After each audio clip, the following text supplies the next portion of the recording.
Gene Hackman a toujours su qu'il était en décalage avec le milieu hollywoodien. Dès le moment où il a pénétré dans cet univers, des années avant que son nom ne soit gravé dans la culture pop, il a senti qu'il y avait quelque chose sous l'éclat, une toile de force cachée qui façonnait silencieusement les destins. Même lorsque les caméras flashaient en sa faveur et que les limousines le transportaient d'une première à la suivante, ce sentiment persistant d'inquiétude demeurait. En effet, beaucoup le voyaient comme l'acteur bourru, sans fioriture, un artisan sérieux plus attaché à créer des rôles mémorables qu'à se mêler aux soirées étoilées. Mais peu réalisaient à quel point ses réserves étaient profondes. Ce qui le rongeait n'était pas une gêne passagère concernant les égos surdimensionnés ou la superficialité au ragot. C'était une prise de conscience croissante que des mains invisibles guidaient les fortunes à Hollywood. Au fil des décennies, il a rassemblé un patchwork d'anecdotes étranges, d'appels téléphoniques énigmatiques, de notes griffonnées dans les marges des scénarios et de confessions chuchotées par des initiés du milieu qui supposaient qu'ils ne trahiraient jamais leurs secrets. En vieillissant, le poids de tout ce qu'il avait vu devenait presque, alors que certains acteurs se contentaient de retraites glamour ou d'activités philanthropiques.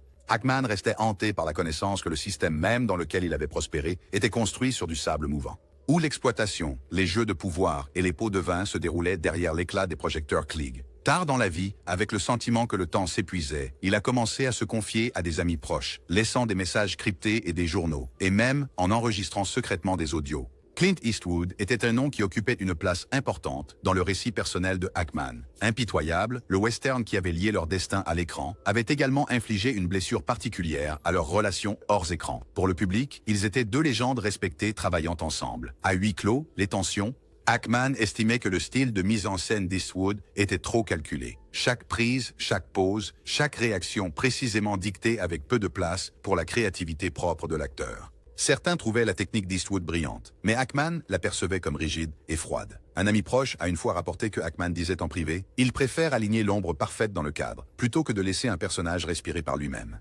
Mais les griefs de Hackman allaient au-delà de simples affrontements créatifs. Des rumeurs ont commencé à émerger selon lesquelles l'influence d'Eastwood s'étendait bien au-delà de la chaise du réalisateur. Certains jeunes cinéastes, qui parlaient autrefois ouvertement de liberté créative, se retrouvaient soudainement exclus de certaines opportunités.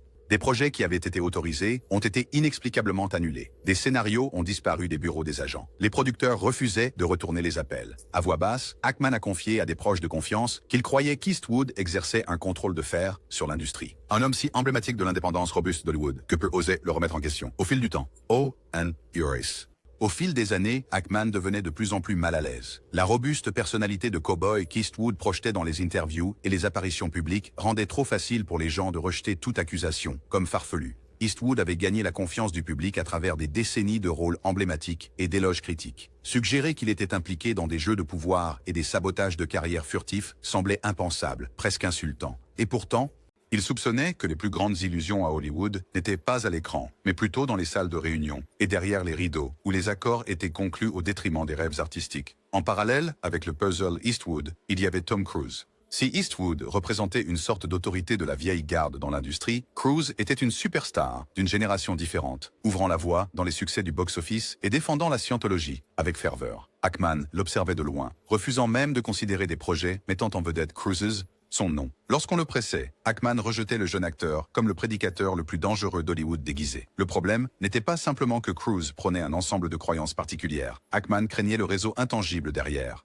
En privé, Hackman comparait la scientologie à une opération de renseignement parfaitement rodée, collectant les secrets personnels de ses membres, établissant des loyautés hiérarchiques et positionnant des figures puissantes dans le divertissement pour assurer l'influence durable de l'Église. À plus d'une occasion, Hackman parlait à voix basse de la manière dont toute l'entreprise était une parfaite synergie entre façade spirituelle et contrôle de type corporatif.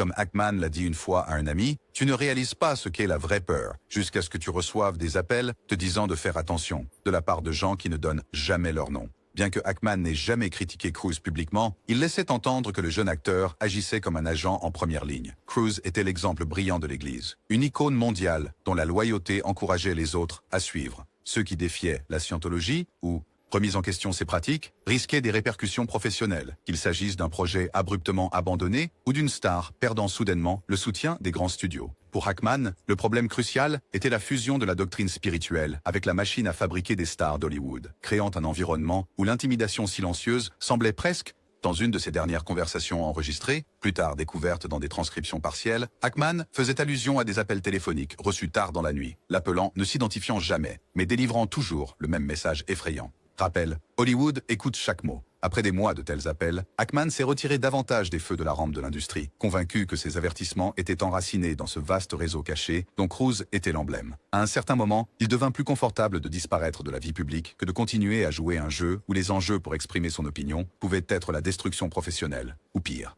Warren Beatty, en contraste frappant avec Eastwood et Cruise, était autrefois un ami que Ackman avait. Connu pour sa confiance suave et ses rôles célébrés, Beatty a été, pendant un temps bref, la boîte de résonance de Ackman dans un monde impitoyable qui dévorait les relations authentiques.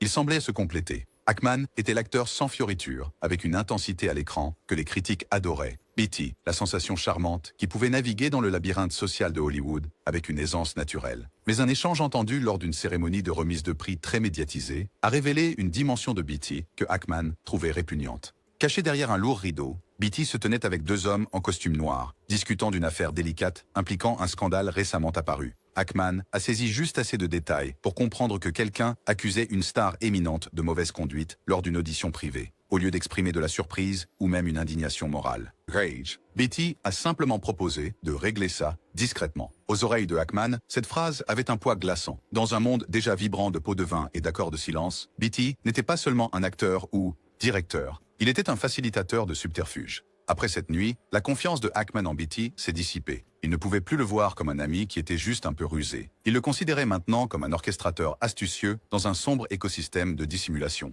Finalement, Ackman a compilé une liste privée de noms supposés avoir utilisé les connexions de coulisses de Beatty pour scandale. Bien que les entrées exactes de cette liste restent secrètes, des récits de seconde main ont suggéré qu'elle était alarmante par son ampleur. De grands réalisateurs de films, des producteurs, des acteurs influents et même quelques figures politiques. Grâce à des accords de règlement soigneusement élaborés et des accords de non-divulgation, les réputations étaient préservées. Pendant ce temps, les victimes potentielles ou les témoins disparaissaient dans l'ombre, leurs histoires à jamais silencieuses. Au fil du temps, les notes de Ackman en vinrent à mentionner Beatty en des termes presque inquiétants, selon une des annotations marginales découvertes parmi les papiers de Ackman. Le génie de Warren réside dans le fait qu'il n'est jamais celui qui profère les menaces. Il est la poignée de main et le sourire qui font disparaître les menaces. Cette transformation d'un allié, autrefois respecté, en symbole de la faillite morale de Hollywood, pesait sur Ackman, aiguisant davantage les contours de sa désillusion. Comme le révèlent les pages des journaux de Ackman, il n'avait jamais eu l'intention de jouer le rôle du lanceur d'alerte héroïque. Dans son esprit, le système était si vaste et profondément enraciné qu'une voix seule pouvait faire peu de choses. Il n'appréciait pas le conflit. Plutôt, il se sentait moralement.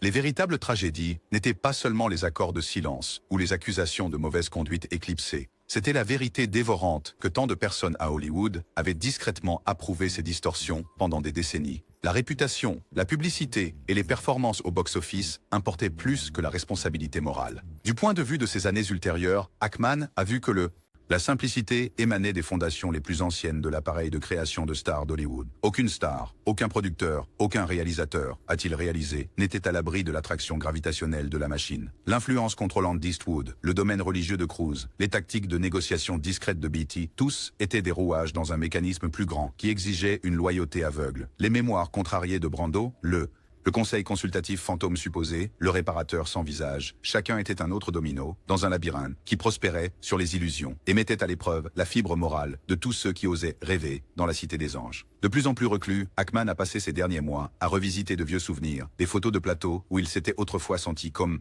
des documents d'une carrière qui a couvert certains des films les plus influents du cinéma américain. Dans une réflexion silencieuse, il a reconnu qu'il n'était pas innocent dans le système qu'il méprisait. Après tout, il était resté silencieux, tout en encaissant des chèques et en recevant des récompenses. Il avait parfois laissé passer des épisodes douteux sans protester, en rationalisant cela comme pas bon. Néanmoins, plus il vieillissait, plus il se résolvait à laisser une trace, un témoignage que, malgré le glamour apparent d'Hollywood, une toile cachée de pouvoir et de corruption guidait d'innombrables décisions en coulisses. Cela ne provoquerait peut-être pas une révolution, mais au moins cela permettrait de...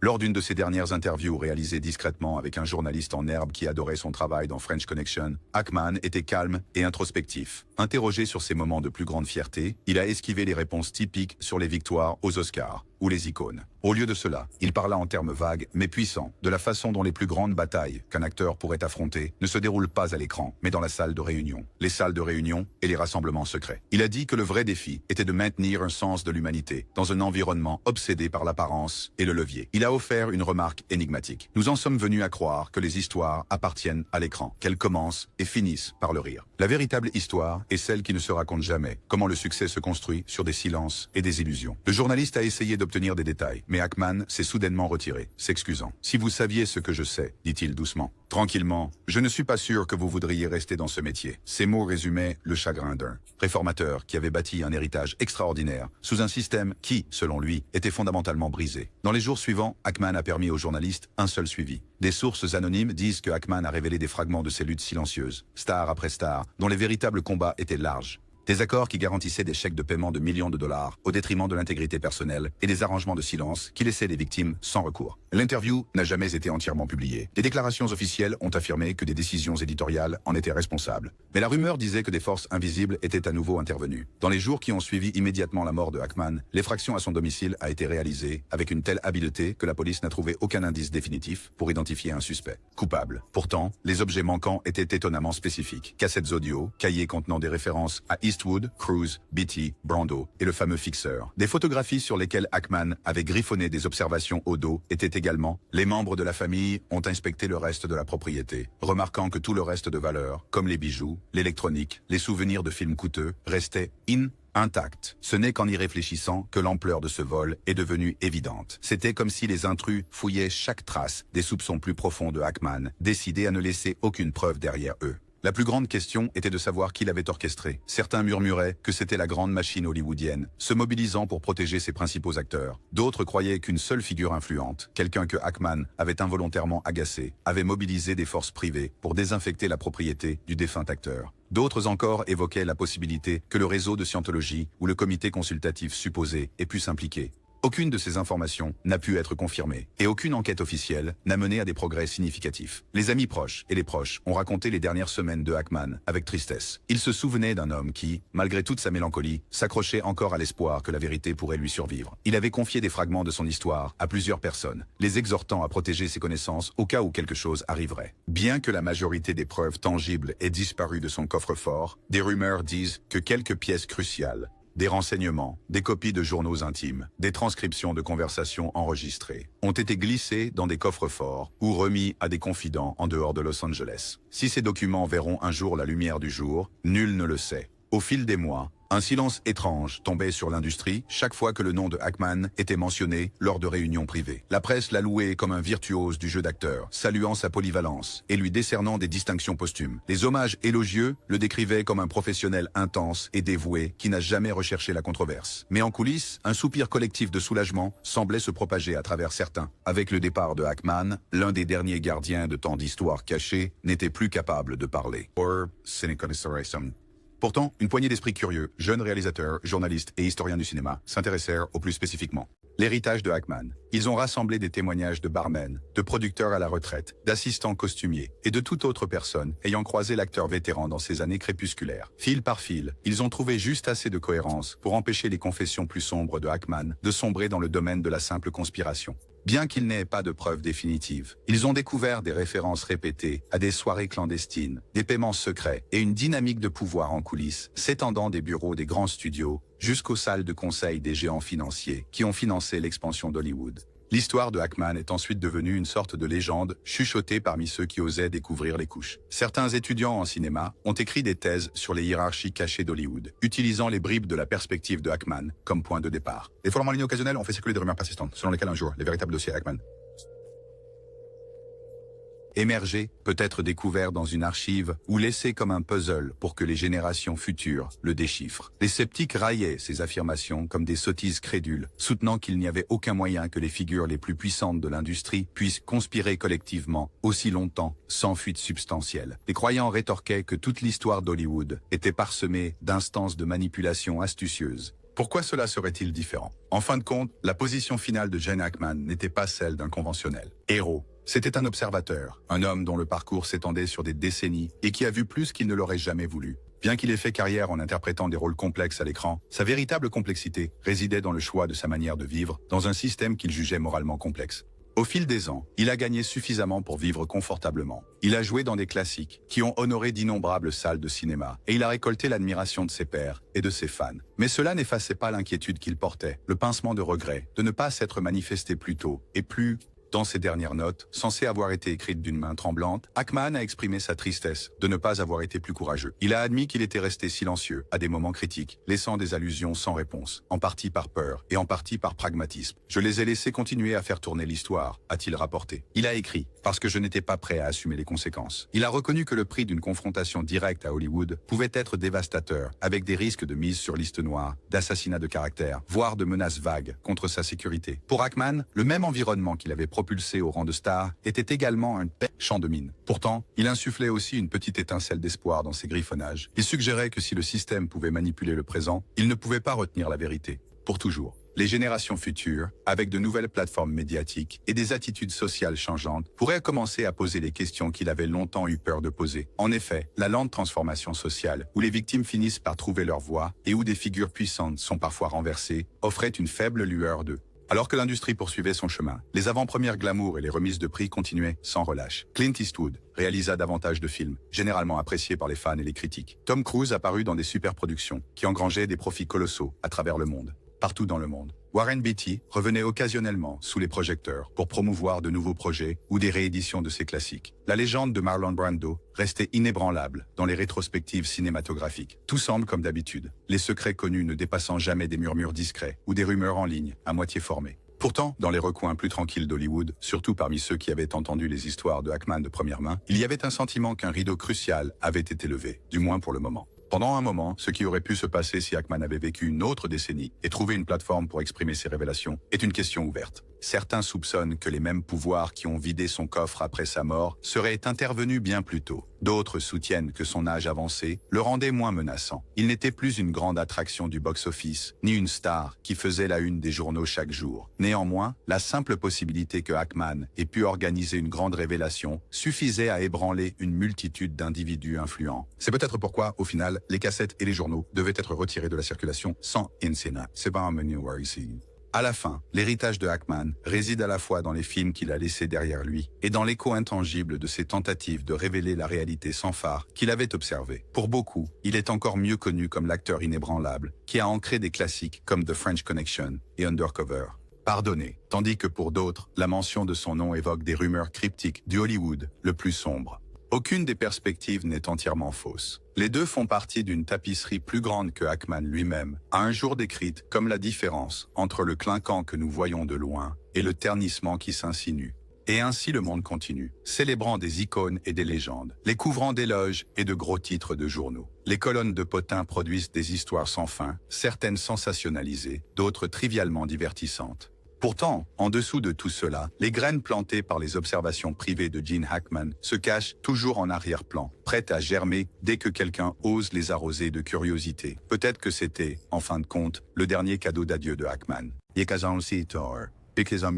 Occasion de regarder au-delà des projecteurs, d'entrevoir la machinerie qui façonne les étoiles en légendes et rejette ceux qui refusent de se conformer. Dans une ville construite sur des rêves et des illusions, parfois la seule véritable étincelle d'authenticité est le murmure, nous rappelant que quelque chose d'autre se trame derrière les décors dorés. Même après son départ, la question reste, si un acteur aussi respecté et terre-à-terre que Gene Hackman croyait qu'il existait une structure cachée qui contrôlait le destin de tant de personnes, comment le reste du monde peut-il continuer à rejeter cette possibilité? Peut-être est-il plus simple et plus réconfortant de s'accrocher à l'officielle narrative qu'Hollywood, bien que défectueux, n'est pas aussi conspirateur que les rumeurs le disent. Pourtant, lorsque les illusions s'évaporent, la seule réelle certitude est celle-ci. Ackman a rassemblé ce qu'il a fait, l'a écrit dans des journaux, l'a enregistré sur des cassettes et a essayé de le transmettre à sa manière discrète.